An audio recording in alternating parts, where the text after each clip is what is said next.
Welcome back for another episode of The Art of Giving a Damn. Today's guest is Johnathan Grzybowski. He is a rogue risk taker turned entrepreneur and national thought leader in digital marketing and branding. You guys are going to love the concept that he's managed to create a business around. I can't wait to share it with you. He's the co-founder of Pengie, which is an on-demand graphic design membership, and they say it's without limitations. I'm going to have to ask you about that.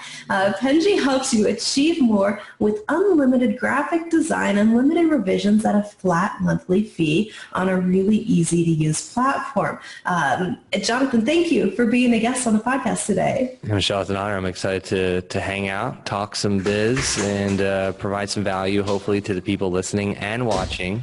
Absolutely. Well, and you are also the host of the #1 business podcast, the Blind Entrepreneur Podcast. Tell me a little bit about that. That is a really intriguing title. Yeah, so I mean, you got the damn in your title, so that definitely is provocative, so to speak. But the podcast was really created before Pengie, actually, and it was to help me cure blindness in business. And we've all had those blind spots. We all have those questions. We all have those doubts, whatever it may be. And then also entrepreneurship is extremely lonely. So I created the podcast for two things. Number one, to have new friends, to make new friends. And then number two, to be able to cure to cure the blindness in myself. And what I've realized over the years of 2.5 years of running this podcast, it's not about me anymore, and it's about the other person, about how can we help the listener. I'm sure you're similar to that too. How can we help the listeners get out of their blindness and not me get out of my own blindness? Well, so that leads me to an interesting question. I'm just going to jump right in here. What do you see as the biggest blind spots that entrepreneurs have? Because I think you're right. We all have blind spots where we either don't see something or we don't see it clearly. So what do you see as the biggest ones come up? I would say it's a lot of internal, mental things. I'd say that one of the most important things is your ego. Getting out of your own way, I think, is incredibly important. Ego is such a huge aspect to business. And what I found interesting was when you're in business, a lot of times you're by yourself, you're in your own head, and a lot of times you make decisions that aren't necessarily best for yourself, and they're not best for moving the business forward. And a lot of it is just egocentric ideas because you came up with it and you're not listening to your people, whatever it may be. And I feel as if that as an entrepreneur, you are a servant to the people that you surround yourself with. And you are a servant to your team. That's why you hired them. We have a group of 35 people here at Pengie. And so for me to say that I know it all, I'm foolish. And I have the luxury of actually having people, but you might have the luxury of just yourself. So if you do have just yourself, find a way to have a mentor, have somebody that you can bounce ideas with to get a second opinion. Yeah, having those connections to people that you trust enough to be able to kind of let the ego go for a minute and listen to what they're actually telling you is invaluable in helping you make better decisions. Totally agree. Yeah. It's very, very important. I think ego is probably the biggest thing that people, the reason why businesses fail. And I'd say that a second thing that why, that we could all be doing better is just that aspect of execution. It sounds really silly, and a lot of people say it, but we do we spend so much time thinking about the perfect process. And if we just take away just a couple of minutes of that process thinking and then think more critically about the execution, I think a lot of businesses could be more successful than what they already are now. That's a great point, and that kind of goes into what you've managed to do. And I'll come back to the question I usually start with, which is what inspired you to start your business. But you went from 0 to 200 plus customers in 6 months in your business. And I know you mentioned that at that point it was okay, how do we make a cohesive, scalable process for this? You've got a problem that you had a growth explosion with what you do. So what did you do to apply that idea of stepping back and looking at the execution and looking at it more strategically? Yeah.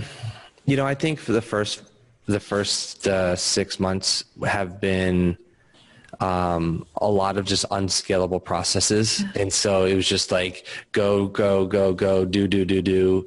And there was no method to the madness. And then what we realized is once we hit a certain point that there needs to be a method to the madness. You need to be able to track things down, be more scalable, find out what's working, what's not working. Is the script that you're using, is that good? How many people, I'm speaking fastly here, but these are the things that you need to think about. Yeah. And we didn't do that in the very beginning, which was shame on us. But it was a huge learning experience that allowed us to get to where we are today. Now we track everything. So how many emails go out a day? How are the ads doing? What scripts are working? What is the ROI of me talking to you right now and being on your show? Everything is tracked to the minute detail, and even like why customers are canceling. Where did the customers come from? We're an online based business. So if you go to pengie.co, you can sign up to be a member right now, and there's no conversation that needs to be had. So if we find out where our customers are coming from, how long they're staying, what they're doing, while they're a customer, while they're a member, all these things apply directly to your business that you can apply to your marketing. And then once you figure out that lane, you go all in on that one lane, and then you'll start seeing, 10, 20, 30, 50x on your return on your investment. Okay. So what was the main lane or marketing tactic that worked for you guys to get those 200 customers in 6 months? Because that's a really great growth rate. Yeah. So, it's really interesting, and I wish we figured this out sooner, and it wasn't until not too long ago did we have that epiphany. I live in Camden, and I work in Camden, New Jersey. Philadelphia is literally, it's that way. Like the point I'm pointing now is Philadelphia is that way, and it is very close. So literally it's my building, the Delaware River, and it's Philadelphia. Okay. So I'd say like I could see Philadelphia as soon as I go upstairs to my roof, and it's like perfect, beautiful view. I didn't realize that our first 100 customers, 200 customers, and so on and so forth, and our next 500, I'm sitting in on a perch, so to speak, and I'm looking at all of our 100 customers, our 500 customers right there. So the way that we got our first 100 customers, in particular, or 200 customers, was using our network. Okay. We for the past, prior to Pengie, we were a digital marketing agency. Okay. And we were networking every single day.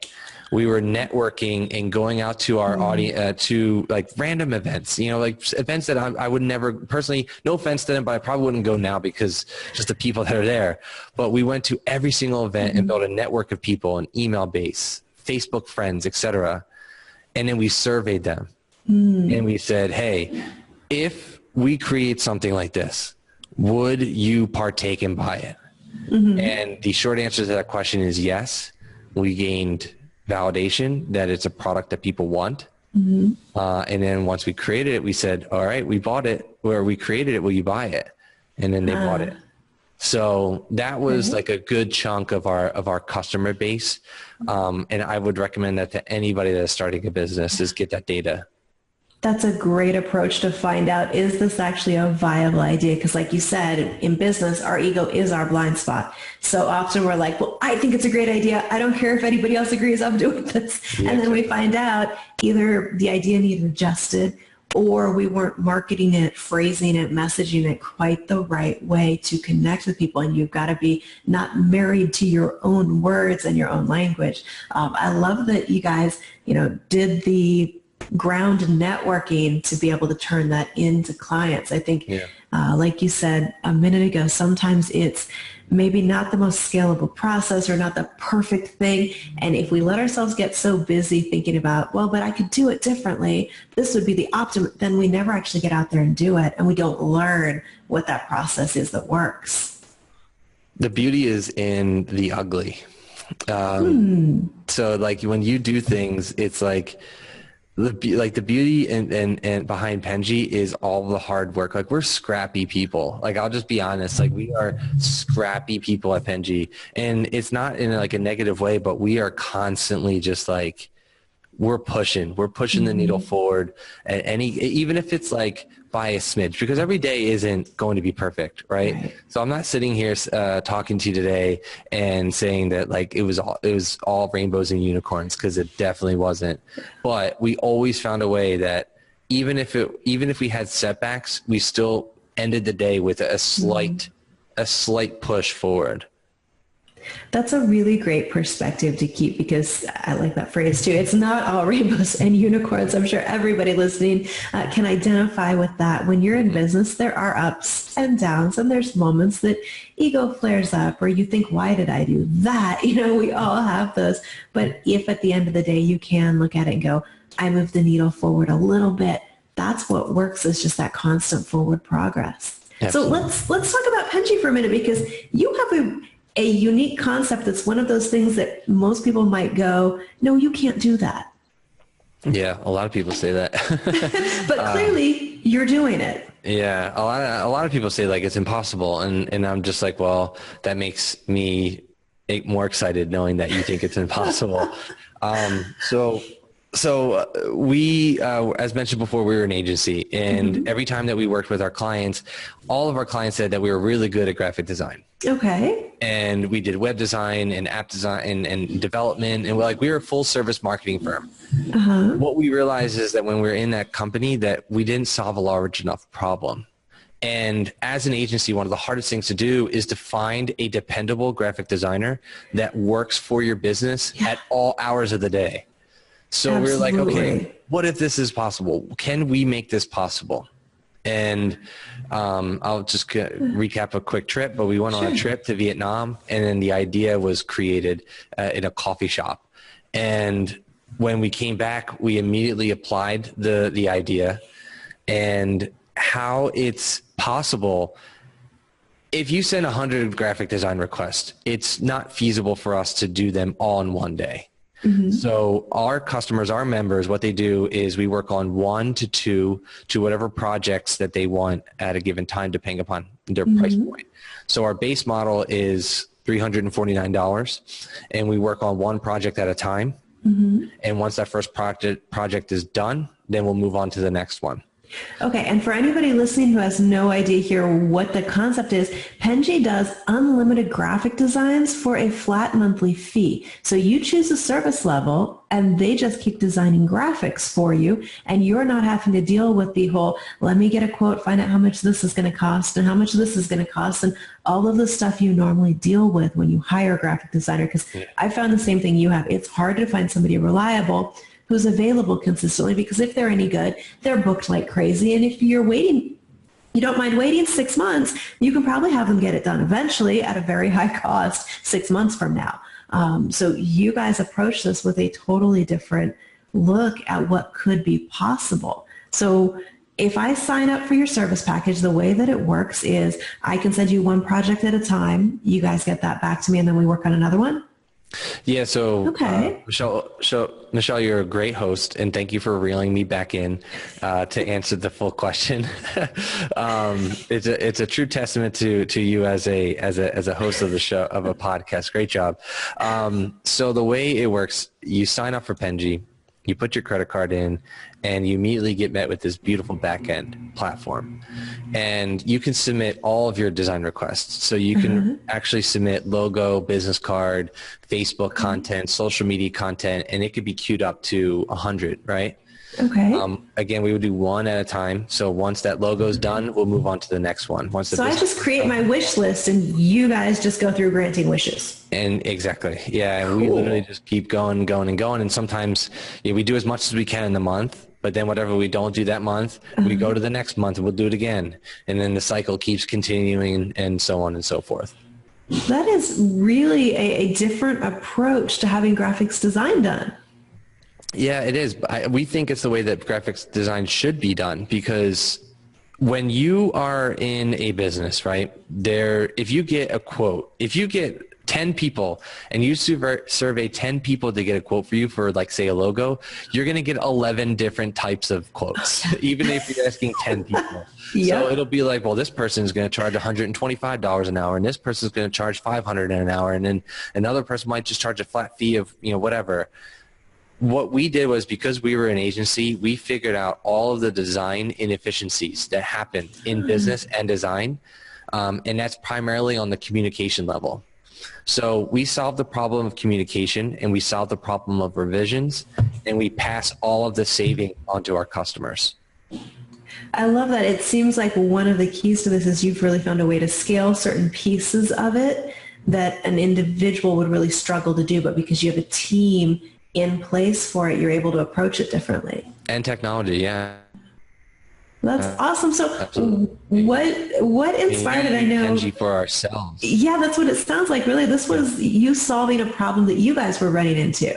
Exactly. And I think for a business, whatever business that you're in, you need to find a problem that you need to find a solution to a problem that you care that much about. To us in our old business, we didn't care about that. We didn't have a big enough problem. Now we have a legitimate problem that we're solving, which is graphic design.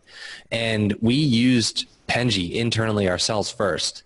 And we didn't know what it could be. We were literally just using this as like, okay, well, there's a new revision, make a change. And we were just making these changes as we go along internally. And then one day we realized that, like, wow, this could actually serve a larger community and can actually help people.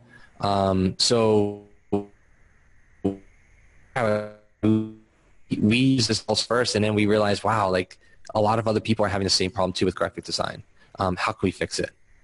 Yeah, absolutely. I mean, that's something that I know so many of my clients struggle with, because it is true, like you said, first of all, just trying to get all your details together, you think, okay, I got my brief written, I'm ready to go with this project. You send it out for quotes and you get so many different things back, and you've got to track down all those people and, connect with them. And then you're going through all of their feedback and are they a good fit and all the different pricing things that you can't even figure out what kind of calculus was used to come up with a pricing. It can be overwhelming. It can, yeah. Yeah, there is no calculus, really. It's just like whatever they feel like in that moment. Yeah, we're just trying to make it easier for people because you need to focus on your business. You need to get more sales. Like, a lot of the people that we're working with are the sales aspect of the company.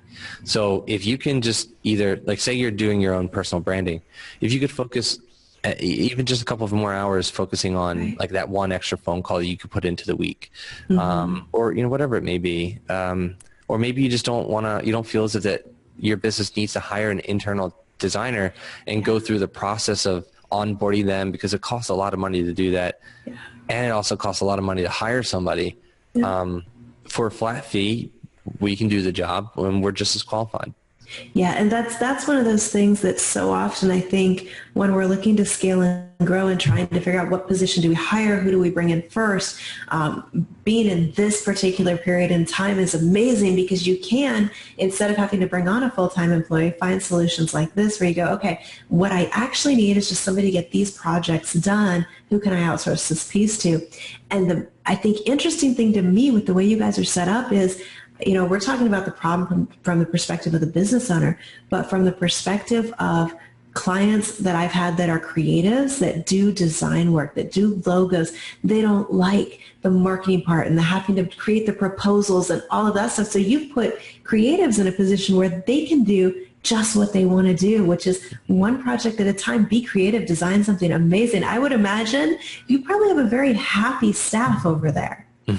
Yeah, I'd say so. I think that's the really cool part about Pengie, that there's how much fun we're having here.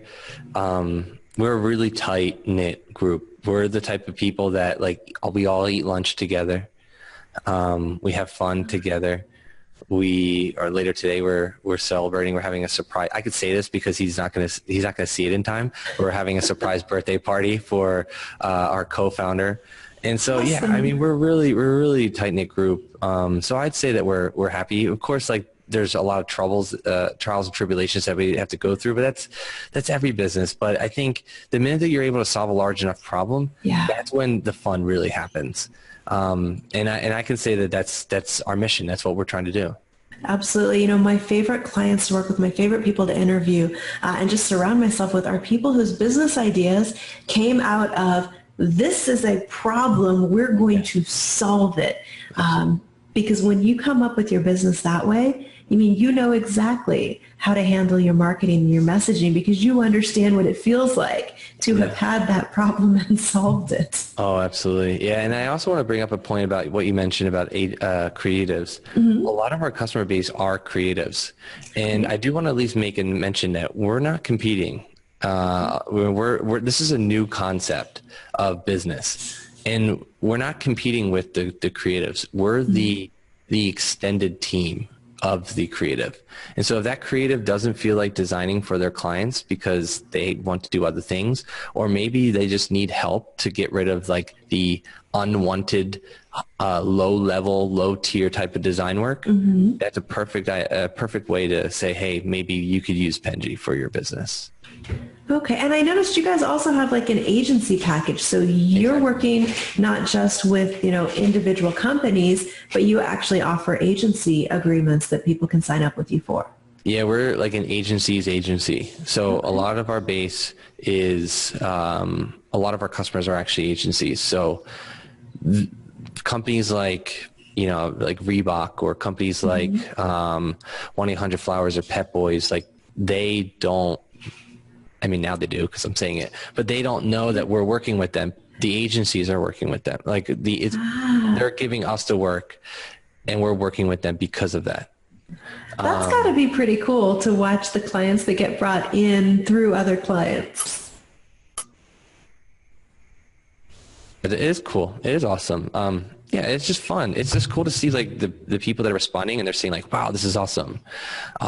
You've heard that before, like as an agency, you heard it before, but you don't see how much it impacts them because like what we worked with, like a lot of large businesses, and like when you're helping a corporate Fortune 500 company, it helps the corporates. But now we're at a level where we're helping the small business. We're helping the person that is working their butts off in the trenches, taking grenades, and just like there. We're with you along that journey. That's really a piece that I think as businesses grow, you've got to start to look at how do you shift things around so you are scalable beyond just you delivering all of the product or service in your business. Absolutely. Yeah. And solutions like this are a great way to plug into that. So I know I've kind of looked through your portfolio. You guys have done some work for some really big brands. What's been your favorite project? That's really hard to say. I'd say that like the ones I'll share this story. When we first started, we originally thought that startups would be the perfect like core demographic of clients that Pengie, and we were so wrong, like astronomically wrong.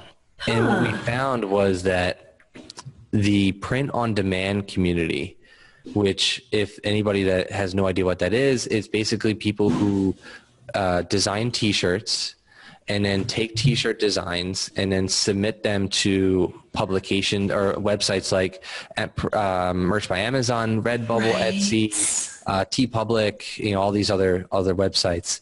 And then they make money off of each sale. So I'd say that like some of the creative t-shirt ideas that we've drawn, like one was a dinosaur eating chicken nuggets, but instead of it being chicken nuggets, it was actually chicken, like a real chicken. So it simulated like, the ketchup / blood, whatever you want to call it. And then, like, all the chickens on the ground, like going crazy and running wild. I'd say that like those are really cool because it's so a far-fetched idea that like us reading something and then applying it to a crazy t-shirt idea and then that selling, I think that's cool. That's the first one that comes to my mind, I'd say, is like that type of stuff. That's got to be fun for your team when you guys get projects like that to work on. Yeah, I hadn't even thought about that as an application, but that makes total sense for people into that type of e-commerce. Yeah, no, it's cool. Awesome. Again, I didn't even know print on demand existed until, I say 6 months or so ago. Yeah, 6 to 9 months ago. Yeah. Well, and that's a great example too of what we were talking about earlier of sometimes we're blind in a sense to certain opportunities that are out there. And when they appear, we've got to go, oh, let me shift this direction and pivot a little bit to take advantage of those things as they come up. That's a great application for this platform. Yeah, absolutely. Awesome. All right. Well, let's a couple more questions here before we wrap. So what has been the biggest lesson you've taken away from shifting into a different type of business? Because that's one thing that I know a lot of my listeners have done or are in the process of. Either they're stepping into a new project or they're shifting things around. They're kind of just diving into a new business. And I know we mentioned at the beginning that you've been a risk taker with the things you've gone after. What's the biggest lesson that you'd say you've learned from it? I think I've learned more about myself. I think that I've just become more fearless as a person. I also realized that like, I don't care about what other people think of me, because I know that what I'm doing is helping other people. And so even if it's necessarily, people question exactly what, I guess like on social media, like, wow, this guy's doing this guy's doing that. That's crazy. I know that it's the right thing. And I think I learned more about myself that, as a leader, I'd say one of the biggest areas of opportunity that I have gotten better and need to get better at is that idea of leadership. And there are a lot of things that I've done that as we went from 10 people to 35, you need to be able to you're on stage 24/7 and what you say and what you do has weight to it more so than it ever has before in my entire life. So you can't, be as simple as like action items, right? Like just small little things that you just can't do anymore because you're under that microscope. And you need to be able to be the leader that people trust and people understand. And it starts with who you are, how you carry yourself, what you say, what you do, how you represent the company on a podcast interview, whatever it is. There's a lot of pressure in that. But for me, I love it. I love that stuff. And I'm proud to be the person I am today. And still, I'm not where I want to be. Maybe believe this yet, but I know that every day I'm learning something new about myself, and that to me is very rewarding. Absolutely, that's a fantastic perspective to have. Thank you. Yeah, and I think for a lot of us, that's one thing that I have conversations with listeners all the time, and they're like, I didn't realize how much personal growth would have to happen when I got into my own business and started doing my own thing. So that leads me to another question that might be a little bit tougher, but I think it'll be really valuable for people listening. The business model you do have, it's a little bit controversial, I'm sure. So I would imagine on social media, you do get feedback that's both, wow, this is amazing. I can't wait. I want this. Where do I sign up? And are you crazy? What are you doing? Why would you do this? How do you handle the negative part of the feedback or the not understanding what you do? Like, what goes through your mind and what's your approach to dealing with that kind of thing? It's really simple. I don't even listen to it. And I know it sounds silly, but we can defend it all we want. But at the end of the day, like, why would I try and change somebody's opinion when they're not the right customer anyways? The people that understand it are the ones that I'm trying to go after. They're the ones that we're trying to sell to. So if somebody doesn't understand it, number one, they didn't do enough time to read the website. They didn't spend enough time. Like, they don't want to invest in that aspect of the business because it's not a large enough need for them. And so I don't even no offense to them. I'm sure they're great, but why should I have a conversation? if I were to, and if we were to focus just all of our energy on that one particular person or that one particular group of people that we know in full confidence, and if we invest $10 that we're going to get a 50 return, that's where we're going to spend our time. So we know full-heartedly who are the types of people that we're looking for, and we know what to say to them. We know where they are, what they like, how they hang out, like all that stuff. We know that information. And so we're just going all in on that one singular, core group of demographics that we know understands this type of business. I hope everybody listening caught that and wrote that down. When you have people like that you run into, they are not your customer. It's okay to put blinders on and, like Johnathan just said, go all in with the group that is. Love them like crazy and don't worry about what else is being said or what else is going on out there. That was a fantastic takeaway from a tough question. Yeah, thank you. I appreciate that. I do want to say I am very respectful for the people that don't get it. But I'll shake their hands and I'll say, hey, it's okay. There's, I think, a point where we all reach in business where we realize there are smart places to invest our time and there are less smart places to invest our time. And it's one of those things that, yeah, you could spend hours trying to convince somebody, but if you have to coerce and convince somebody into working with you, you're just going to have to drag them along as a client. That is not a good fit for anybody, for them or for us. So that's a great perspective to keep. And I'll give you one more thing just real quick, because I think this is really important and something that I'm still learning to this day, is when, for us, this is just from our business. So I can tell you full-heartedly that this will not apply to you, but it applies to me specifically, and at least maybe one other person that's listening. So I'm talking to that person in particular. We are an e-commerce based business. And the minute that somebody asks for a meeting to explain what we do, don't take the meeting, because they're not going to be a customer for it. Like, you'll get the money, like you'll get the money right there. Like there's 100% chance that you'll get that money, you'll get that contract because they need it. But think of that time that you could have invested in getting 10 other customers that are just like the one that you just met. Like, yes, it sounds good to be a great opportunity. Like, you really want to meet that person because you love that interpersonal relationship, but what are you losing by meeting that person? You might be gaining a good friend. So there is a possibility there, but I caution you in what you might lose more than you gain. Yeah, it's easy to overlook opportunity cost when it comes to some of those situations. That's a great reminder. Yeah, love that. And I think that'll probably resonate with more than one listener who's had that situation. It's important to have those boundaries and know who is an ideal client in your business. How do you know them when you see them? Yeah. And being open to, like you said, with the e-commerce, the t-shirt and print on demand industry, if a new ideal client comes in, are you awake? Are you paying attention so you see them and can attract more of them as well? Exactly. Yeah. That's fantastic. So for those of you listening who are listening to the conversation, would love to know more about Johnathan and his team's perspective on things, on what they teach, what they do, check out his website at Pengie. It's pengi.co,